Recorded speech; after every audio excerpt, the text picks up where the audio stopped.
السلام علیکم، شرائع دستور سے میں ہوں عبدالقیوم صدیقی اور آپ ہیں EQS کے ساتھ. میرے ساتھ حماد حسن ہیں. باہر بارش ہو رہی ہے تو ہم نے کہا چلیں گاڑی میں بیٹھ کے جو ہے وہ آپ سے بات چیت کرتے ہیں. اور بات چیت کا موضوع ظاہر ہے کہ آج کل ایک تو وہ پاکستان تحریک انصاف کا احتجاج تھا.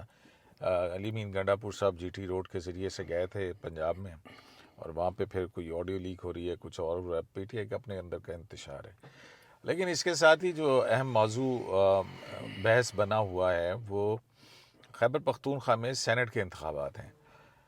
اس پر ہم نے پہلے بھی بلاگ کیا تھا، لیکن سینٹ کے انتخابات کے حوالے سے یہ بھی تو دیکھنا چاہیے کہ کون کیا ہے. وہاں پہ بڑے بڑے امیر لوگ ہیں، بڑے بڑے نامی گرامی ہیں لوگ. تو اس بارے میں حماد حسن صاحب کا تعلق کیونکہ خیبر پختونخوا سے بہت سارے لوگوں کو بڑی اچھی طرح جانتے ہیں، تو انہی سے پوچھتے ہیں. جناب حماد صاحب، کیا کروا رہے ہیں خیبر پختونخوا میں؟ مولانا فضل الرحمان تو کہہ رہے ہیں کہ PTI کے اپنے اندر سے تبدیلی آنی چاہیے. ہم تو آپ کے مرسیڈیز میں بیٹھ گئے ہیں تو ولاگ ختم کر کے پھر کئی قریبی ریستوران میں بھی جاتے ہیں، تبھی بات کریں گے. ٹھیک ہے. اچھا، کس چیز کی؟ اچھا کھانا کھلا دیں اور کیا. اچھا، اب یہ کون سا ٹائم ہے ویسے کھانا یہ کا؟ ابھی 5 ہیں تقریباً 5:30، تو کچھ ادھر ادھر گھوم پھر لیں گے، موسم اچھا ہے. اچھا قیوم صاحب، دیکھیں میں آپ کو بتاؤں، وہاں پر سینٹ الیکشن میں PTI بھی ہار رہی ہے، جمعیت العلماء اسلام بھی ہار رہی ہے، پیپلز پارٹی اور مسلم لیگ نون بھی ہار رہی ہے. یعنی اپوزیشن اور حکومت دونوں ہار رہی ہیں. تو پھر کون جیت رہا ہے؟ آزاد آزاد تو سرے سے ہے ہی نہیں. وہاں نہیں، پر کئی لوگ ہیں جنہوں نے آزاد کیے ہوئے نا. میں آتا ہوں. دیکھنا کہ مسلم لیگ نون کا ایک ہے نیاز احمد جو اپنا امیر مقام کے بیٹا صاحبزادے ہے. ہیں، ٹھیک ہے. پیپلز پارٹی نے سینیٹر طلحہ کو اور ایک اور میں آتا ہوں سر، ایک منٹ. اور JUI جو دیکھیں وہاں پر 5 امیدواروں کو آپ کنفرم سمجھے. اچھا، ایک ہے مرزا افریدی. مرزا افریدی کون ہے؟ میں تھوڑا سا آپ کے ویورز کو بتاؤں. مرزا افریدی کے چچا محمد شاہ افریدی ہائر گروپ کے مالک ہیں. جاوید افریدی جو پشاور زلمی کے مالک ہیں وہ اس کے بھتیجے ہیں. ٹھیک. ان کا ایک اور بھائی ایوب افریدی بھی سینیٹر تھا.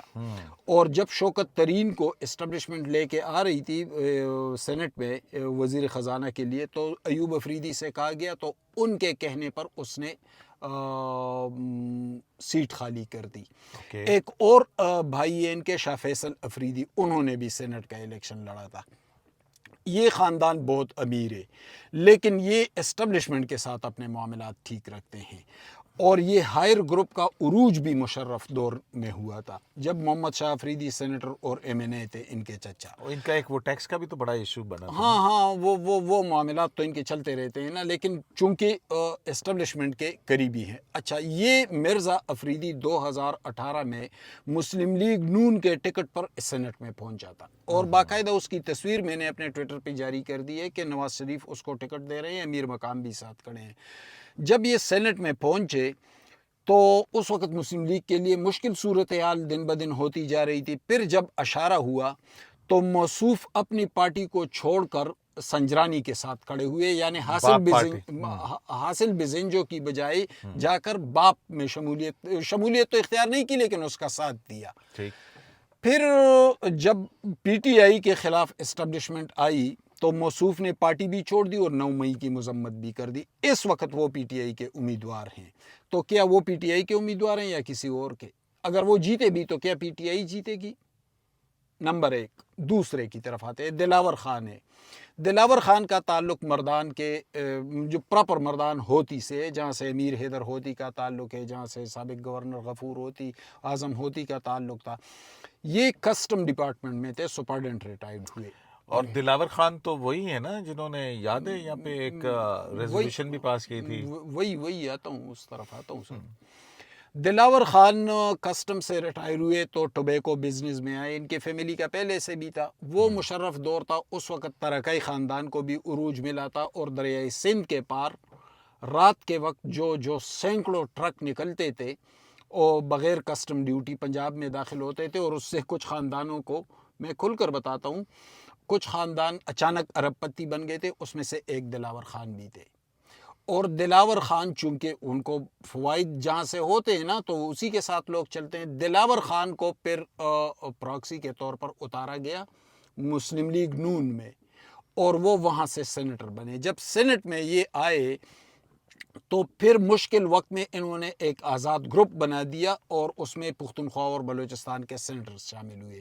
تیسرے امیدوار کون ہیں؟ تیسرے امیدوار ہیں روبینہ خالد. وہ تو پیپلز پارٹی کی روبینہ خالد پیپلز پارٹی کی ہے، لیکن اصل میں ان کے والد سید ظفر علی شاہ فضل ایک کابینہ میں وزیر صحت اور مذہبی امور تھے یہ مارشل لائی حکومت میں. پھر ان کے بھائی ظاہر شاہ بھی منسٹر رہے اسی ہیلتھ منسٹری میں. ان کے ہسبینڈ رؤوف خالد جو مشہور ڈرامہ تھا جو ان کا پھر ایکسیڈنٹ میں انتقال ہوا وہ ان کے ہسبینڈ تھے. اچھا روبینہ خالد آ جائے گی. چوتھے ہیں نیاز محمد. نیاز محمد امیر مقام کے بیٹے، یہی تعارف ہی کافی ہے. اور ایک ہے طلحہ محمود.